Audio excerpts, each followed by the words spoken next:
Hey everybody, it's Kyle here from 88 Echo 3 Gunsmithing, and this is part 2 of my Ross rifle restoration video. In the first video I showed you the rifle, I gave you an overview of it, the condition of the rifle itself, and I gave you a rough idea of what I plan to do with it. And in this video here we're going to do a little bit of stock work, and that's pretty much it. I don't want to make these too long, so I'm going to take as little time as I can. So you can see I've completely stripped the stock down here. We're right into bare wood. I used acetone and steel wool, and then I did a little bit of light sanding in some places where the stain was a little more stubborn. But generally speaking, when you're refinishing, you shouldn't have to sand. You want to avoid sanding because when you sand, you're actually taking off material. And if it's a stock you want to keep, you don't want to take off material because you are making the stock weaker, as it were. As I said in the first video, I'm not really concerned about that with this stock because it's just going to be used as a template for a custom hardwood stock. So the first thing I'm going to do is start the shape of the deer stalker rifle.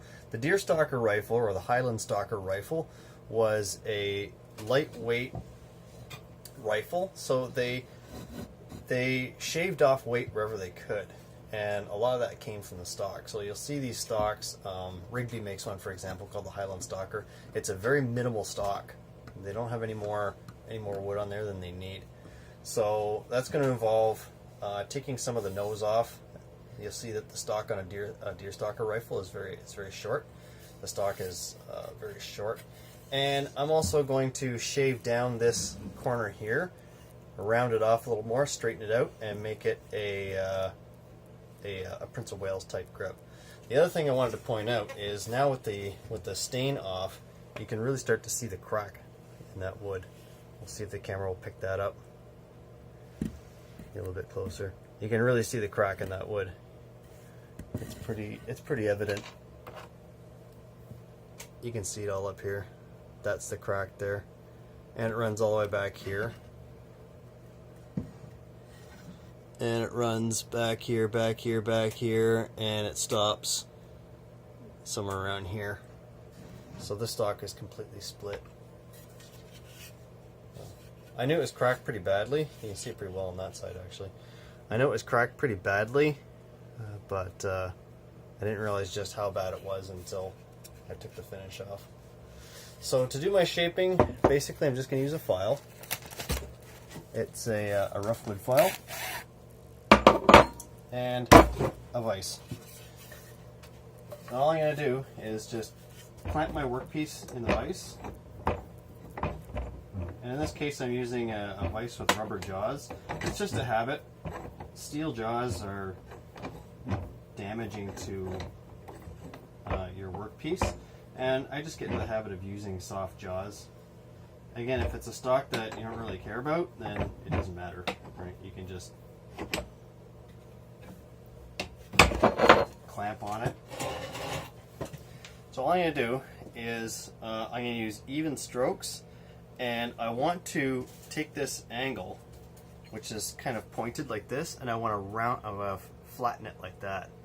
So what I'm going to do is I'm going to shave across the angle this way, right, so that the edge kind of straightens out. And you just go in nice, steady, even strokes. I start with the coarse side of it, and just going shave a bit.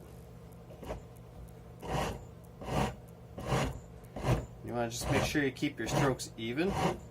And I left a little bit of stain on the pommel, so I could see if my strokes were even. So I could see I'm shaving. I'll pick up the camera to show this. So you can see there's an even amount of cutting being done there. You always want to make sure you're cutting evenly, especially if you're shaping a stock that you want to keep. Again, this stock here is just going to be a template, so if I make some mistakes on it, oh well, it's not that big a deal. But if it's a stock you want to keep, you want to make sure you don't make too many mistakes, because it's easy to take material off, but it's kind of hard to put it back. I'm just going to keep going that way, following the shape of the grip. And I'm not going to have a grip cap on this. It's just going to be rounded. So you'll see that in a lot of superposed shotguns, over and under shotguns. You'll see a lot of Prince of Wales grips, and they don't have plastic grip caps on them.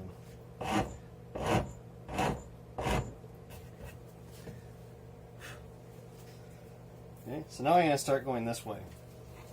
I've got kind of where I want my, pull this off. I've got a general idea of where I want my my grip to stop. You can see where I have just a general outline. This is approximately where my grip is going to, the bottom of my pommel is going to stop. So then it's just a matter of flattening out that and having a little more angle on the grip itself. And the way I do that is by flipping my workpiece around, and I'm going to start shaving across the edge this way.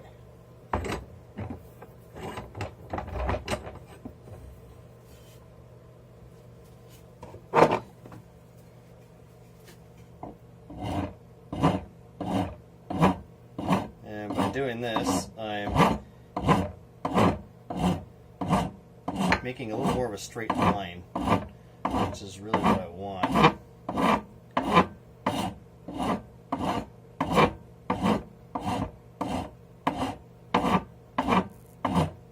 And I'll worry about the sides later. So I'm going to have some sharp edges here on the sides. I'll worry about those later.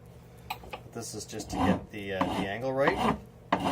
And again, if I make a couple mistakes on this, I end up cutting off too much material, well, I'll just fill it in with fiberglass and I'll sand it down and then get the shape I want. So I'm not overly concerned with. And to make sure I'm going evenly with the grain of the wood. Anytime you're sanding or filing, you always go with the grain of the wood. Don't ever go against the grain of the wood, because what will happen is you'll start tearing up the wood. As it goes across the wood grain, it'll tear the wood. And you'll get some pretty deep scratches, and they're hard to get rid of.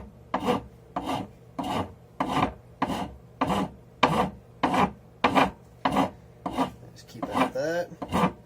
So there's still quite a bit of material there I want to remove.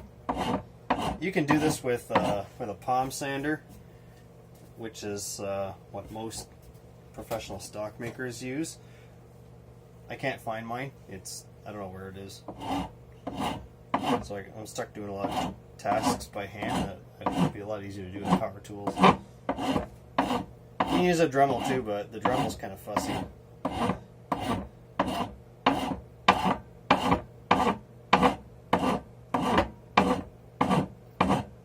I'm just following the contour of the grip cap there.